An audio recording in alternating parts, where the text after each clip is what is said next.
வணக்கம் நண்பர்களே, mastering Microsoft power query video சீரீஸ்க்கு உங்களை வரவேற்கிறேன். இது வீடியோ நம்பர் 12. இந்த வீடியோவில் நம்ம பார்க்க போகிறது கஸ்டம் காலம் கிரியேஷன்ஸ் அப்படின்றது தான் பார்க்க போகிறோம். சப்போஸ் உங்களோட டே டு டே ஆக்டிவிட்டியில் நீங்கள் டேட்டாவை டவுன்லோட் பண்ணவொன்னே எக்ஸிஸ்டிங் காலம்ஸை வச்சுக்கிட்டு நீங்கள் நிறைய கேல்குலேஷன்ஸ் பண்ணுறீங்க அப்படின்னா, ஒவ்வொரு தடவையும் டேட்டா வரும்போதெல்லாம் நீங்கள் அதை கேல்குலேஷன்ஸை ரிப்பீட் பண்ணுறீங்க அப்படின்னா, அந்த ப்ராசஸை ஆட்டோமேட் பண்ணுறதுக்கான பெஸ்ட்டு சாய்ஸ் உங்களுக்கு கஸ்டம் காலம்ஸ் தான். நேரத்தை கடத்தாமல் நம்ம பவர் குவெரி உள்ளே போயிட்டு இந்த கஸ்டம் காலம் அப்படின்றத எப்படி க்ரியேட் பண்ணுறது அப்படின்னு பார்க்கலாம். இதனால் நம்ம கிடைக்கிற அட்வான்டேஜ் என்னன்றதும் தெரிஞ்சுக்கலாம். ஸோ இந்த வீடியோக்காக நம்ம யூஸ் பண்ணுற டேட்டா செட் இது தான்.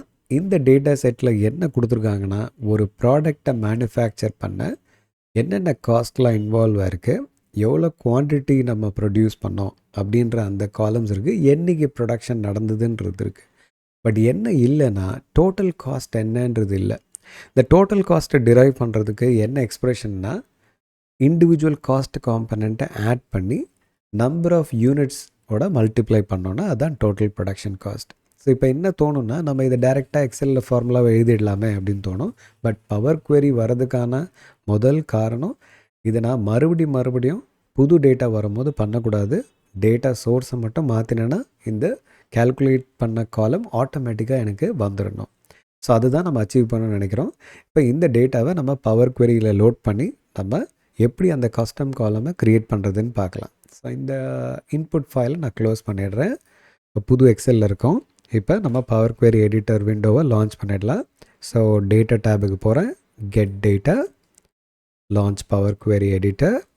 பவர் குவெரி எடிட்டரில் ஹோம் டேபில் ரைட் எக்ஸ்ட்ரீமில் நியூ சோர்ஸில் இருக்கேன், ஃபைல் மென்யூ, அந்த ஃபைலில் எக்ஸல் ஒர்க் புக் அப்படின்றத கிளிக் பண்ணுறேன். இப்போது எந்த ஃபைல் கேட்குது, இந்த ஃபைல் தான் நம்ம கொண்டு வர போகிறோம்.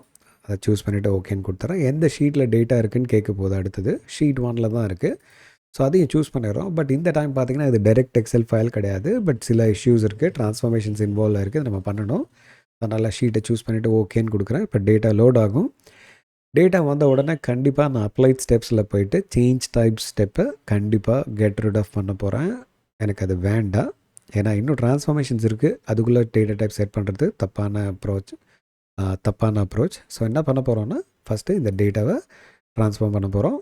Home table split column delimiter because we want to put them into individual columns.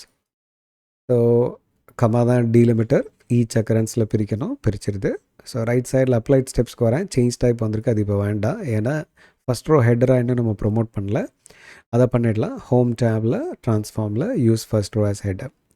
இப்போது அந்த ட்ரான்ஸ்ஃபார்மேஷன் நடந்துருச்சு, ப்ளஸ் டேட்டா டைப் செட்டிங்கும் நடந்திருக்கு. அப்படி பார்க்கும்போது எல்லா காலமும் பர்ஃபெக்டாக இருக்கா அப்படின்னு பார்த்துட்றேன் ஒரு தடவை. எல்லாமே பர்ஃபெக்டாக வந்திருக்கு, நோ இஷ்யூஸ். இப்போ நம்ம டேட்டா கவனிச்சிங்கன்னா, raw material cost, labour cost, overhead cost, இந்த மூணுத்தையும் ஆட் பண்ணி குவான்டிட்டி ப்ரொடியூஸ்டோட மல்டிப்ளை பண்ணால் தான் நமக்கு டோட்டல் ப்ரொடக்ஷன் காஸ்ட் ஒன்று கிடைக்கும்.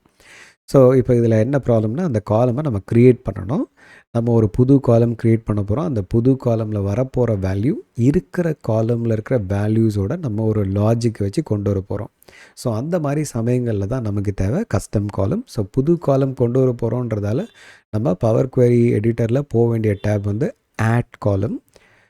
இது ஸ்பெசிஃபிக்காக ஒரு லாஜிக் எழுதி தான் அந்த புது காலமில் வேல்யூஸ் க்ரியேட் ஆக போகுது. அப்படின்றதால நம்ம கஸ்டம் காலம் அப்படின்ற அந்த ஆப்ஷனுக்கு போயிடுறோம். இப்போ கஸ்டம் காலம் வந்தோடனே ஃபஸ்ட்டு என்ன கேட்கும், டயலாக் பாக்ஸில் நீ புதுசாக க்ரியேட் பண்ணுறியா, அந்த காலம்க்கு என்ன பேர் கொடுக்க போகிறேன்னு கேட்குது. நான் கொடுக்க போகிற பேர் டோட்டல் ப்ரொடக்ஷன் காஸ்ட் அப்படின்னு கொடுத்துட்றேன். கீழே எக்ஸ்ப்ரெஷன் எழுதுறதுக்கான ஒரு பாக்ஸ் இருக்கும். ஈக்குவல்ட்டுக்கு அப்புறம் கிளிக் பண்ணுறேன். கர்சர் எங்கே பிளிங்க் பண்ணதோ அந்த இடத்துலேருந்து நம்ம எக்ஸ்ப்ரெஷனை ஸ்டார்ட் பண்ணணும். இப்போ ப்ராக்கெட் ஓப்பன் பண்ணிக்கிறேன். இப்போ நமக்கு எதெல்லாம் ஆட் பண்ணணும், நம்ம டேட்டா செட்டில் இருக்க எல்லா காலம்ஸும் இங்கே காட்டுது. ஃபஸ்ட்டு எனக்கு ரா மெட்டீரியல் காஸ்ட்டை ஆட் பண்ணணும். அதை செலக்ட் பண்ணிவிட்டு இன்சர்ட்னு சொன்னோன்னா இந்த எக்ஸ்ப்ரெஷன் பாக்ஸ்க்குள்ளே வந்துடும். ப்ளஸ் அடுத்து எந்த cost, labour cost, insert, plus இப்போ இந்த ஃபீல்டை இங்கே கொண்டு வரதுக்கு நம்ம செலக்ட் பண்ணி இன்சர்ட் எடுத்தலாம், இல்லை டபுள் கிளிக் பண்ணாலும் அது ஆட்டோமேட்டிக்காக மேலே வந்துடும். இப்போ ப்ராக்கெட்டை க்ளோஸ் பண்ணிடுறேன். இப்போ இந்த அடிஷனோட ரிசல்ட்டை தான் நமக்கு எதோட மல்டிப்ளை பண்ணணும், இன்டூ எதோட மல்டிப்ளை பண்ணணும், குவான்டிட்டிஸ் ப்ரொடியூஸ்டு. இந்த காலமோட மல்டிப்ளை பண்ணணும். அதை செலக்ட் பண்ணுறேன், டபுள் கிளிக் பண்ணால் மேலே பிக் ஆகிடுது. இந்த ப்ராக்கெட் போகிறதுக்கான காரணம் இந்த போர்ட் மாஸ் ரூல். நமக்கு ஃபஸ்ட்டு அடிஷன் நடத்தணும், அதுக்கப்புறம் சப்ட்ராக்ஷன் நடக்கணுன்றதுக்காக தான் அந்த ப்ராக்கெட்டு. இப்போ கவனிச்சிங்கன்னா கீழே பாட்டம் லெஃப்டில் நம்ம எழுதின எக்ஸ்ப்ரெஷன் கரெக்டாக அப்படின்னு அது கன்ஃபார்ம் பண்ணுது. No syntax error. இதை செக் பண்ணிக்கிறது one of the best practice.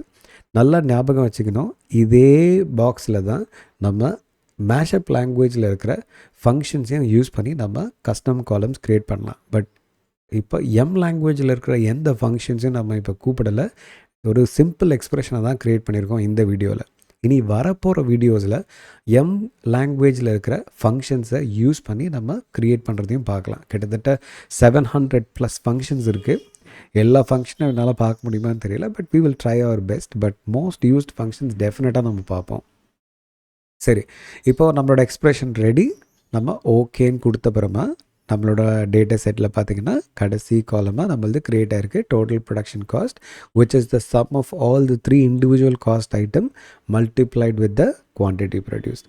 இதோட டேட்டா டைப் மட்டும் நம்ம செட் பண்ணிட்டோன்னா நம்ம வேலை முடிஞ்சது. ஸோ கிளிக் பண்ணிவிட்டு 1 டெசிமல் அப்படின்னு சூஸ் பண்ணிடுறேன், ஏன்னா இது ஒரு டெசிமல் வேல்யூன்றதால.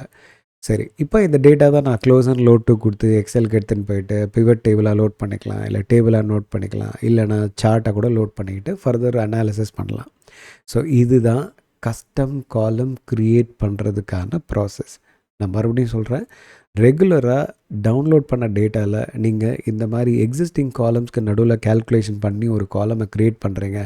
அது டெய்லி நடக்கிற ஆக்டிவிட்டி, ரிடண்டண்ட்டாக நடக்கிற ஆக்டிவிட்டி, ரிப்பீட்டடாக நடக்கிற ஆக்டிவிட்டினா அந்த இடத்துல பவர் குவெரியில் கஸ்டம் காலமை யூஸ் பண்ணிங்கன்னா நெக்ஸ்ட் டைம் நீங்கள் டேட்டாவை லோட் பண்ணால் மட்டும் போதும், the columns will be readily available for you right away. சரி, மறுபடியும் இன்னொரு இன்ட்ரெஸ்டிங்கான இன்புட்டோட மீண்டும் உங்களை சந்திக்கிறேன். அது வரைக்கும் உங்களிடமிருந்து விடைபெறுவது உங்கள் ஹரிஹரன்.